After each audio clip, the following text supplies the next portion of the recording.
Olá pessoal, sou Fernando, professor aqui da Rede Estadual de Minas Gerais. Estamos estudando para o concurso do INSS, cargo técnico do Seguro Social, seguindo o edital. Noções de direito administrativo, lá no item 8, controle e responsabilização da administração.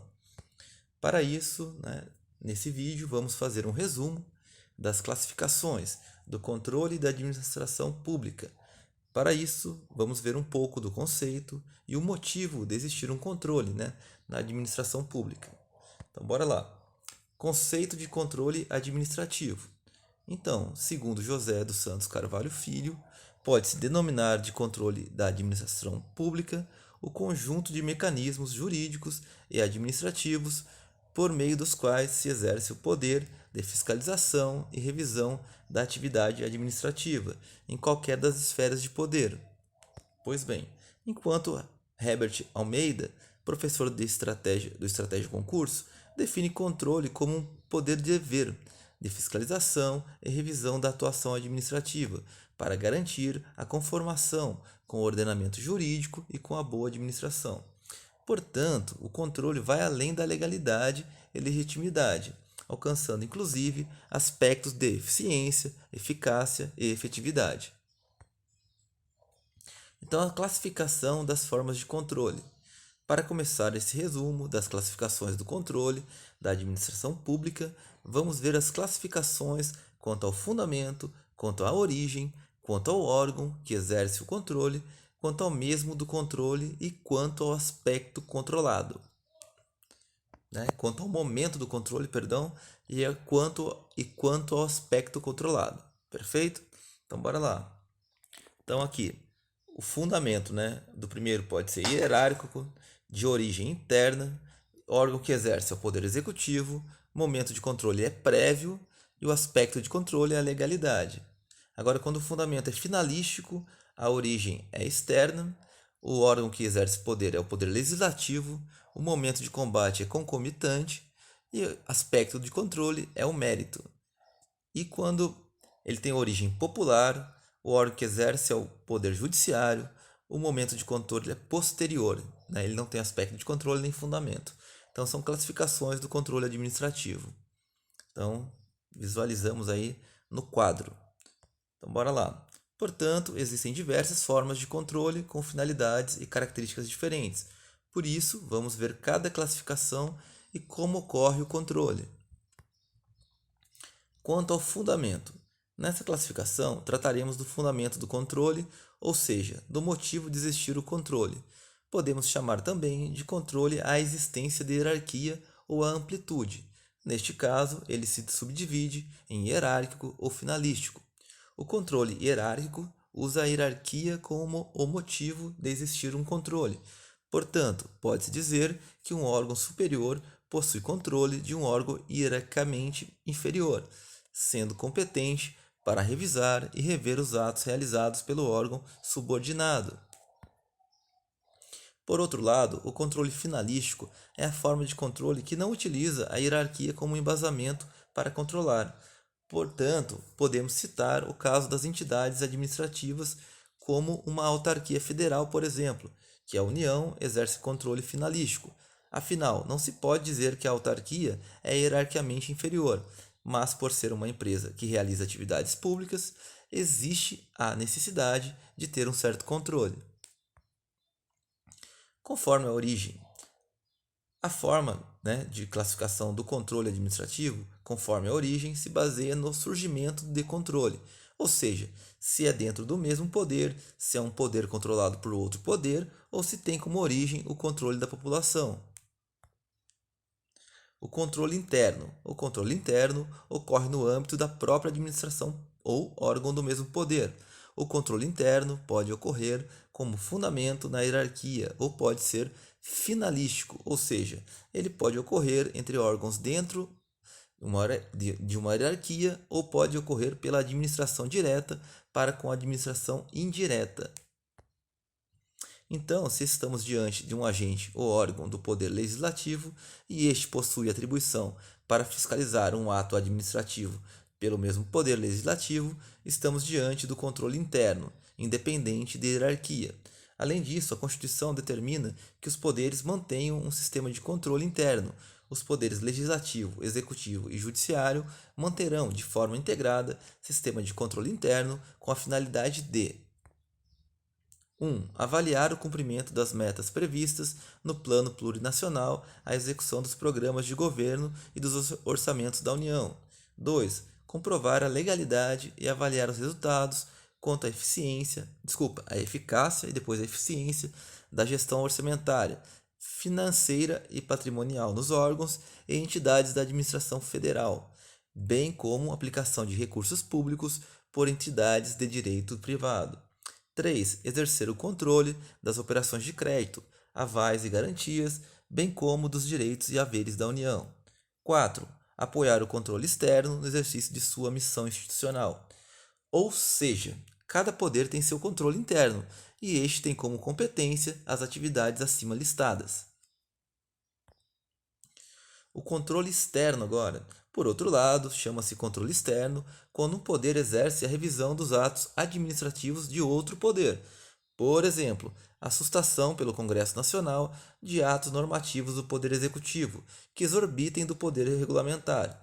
Esse é um exemplo de controle externo, já que o Congresso Nacional, Poder Legislativo, exerce um controle sobre os atos do Poder Executivo. E então, quem tem a competência fiscalizatória do país? Quem?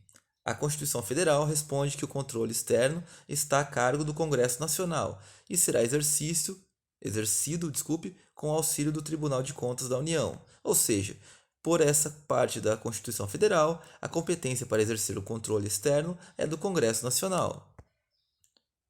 O controle popular. A Constituição Federal tem diversos dispositivos que permitem um controle dos administrados, ou seja, formas de os cidadãos verificarem a regularidade da administração pública.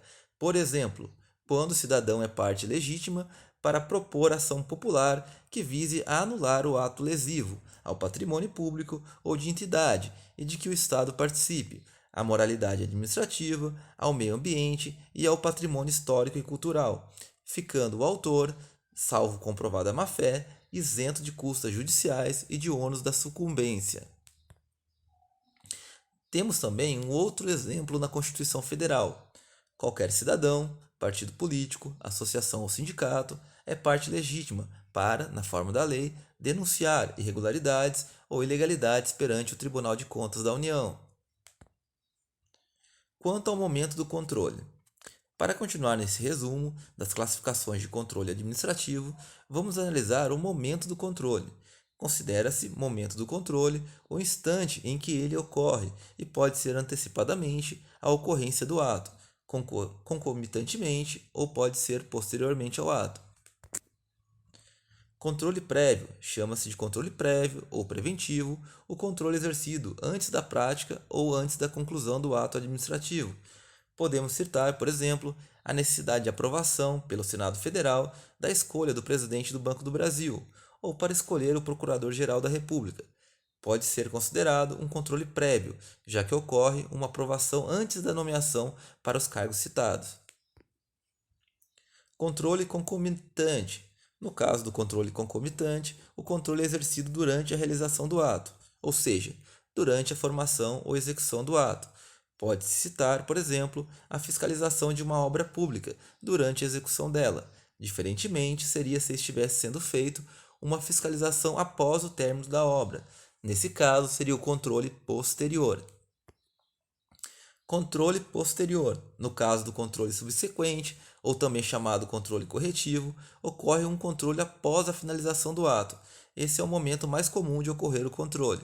Apesar de muitas vezes ser chamado de controle corretivo, há situações em que esse controle não é para corrigir uma situação, mas sim para confirmar uma situação. Pode ser um exemplo, a homologação de um concurso público e uma homologação de licitação. Quanto ao órgão que exerce. Uma outra classificação do controle administrativo é quanto ao órgão que exerce o controle. Pode-se dizer que é o administrativo, legislativo e judiciário. O controle administrativo é o controle decorrente de atividades administrativas do órgão, enquanto o legislativo é realizado conforme a fiscalização que é feita já que essa é a função típica desse poder, fiscalizar. No caso do controle legislativo, pode-se subdividir-se no controle direto pelos parlamentos ou no controle indireto, que é realizado pelo Tribunal de Contas. Já o controle já o controle judiciário normalmente é um controle posterior e um controle de legalidade e legitimidade. Quanto ao aspecto controlado, controle de legalidade e legitimidade. Nesse controle é verificado se o ato foi praticado em conformidade com o ordenamento jurídico, pode ser avaliada a conduta com a Constituição Federal, as leis, normas primárias, súmulas vinculantes ou qualquer outra norma imposta ao servidor ou ao ato. Ressalta-se que esse controle pode ser realizado pela própria administração pública, por meio da autotutela ou pelo Poder Judiciário na tutela jurisdicional ou até pelo Poder Legislativo, com base no controle externo. O exercício do controle de legalidade pode resultar em validade, anulação ou convalidação do ato controlado, ou seja, pode ser aceito por estar em consonância com as normas, validade, estar inválido e não permanecer no mundo jurídico, anulação, ou estar inválido e ser transformado em ato válido, convalidação. Controle de mérito. Diferentemente do controle de legalidade, este controle verifica a oportunidade e conveniência do ato. O controle do mérito está dentro da discricionariedade do ato, então cabe um controle administrativo, ou seja, compete exclusivamente ao próprio poder que editou o ato revisá-lo.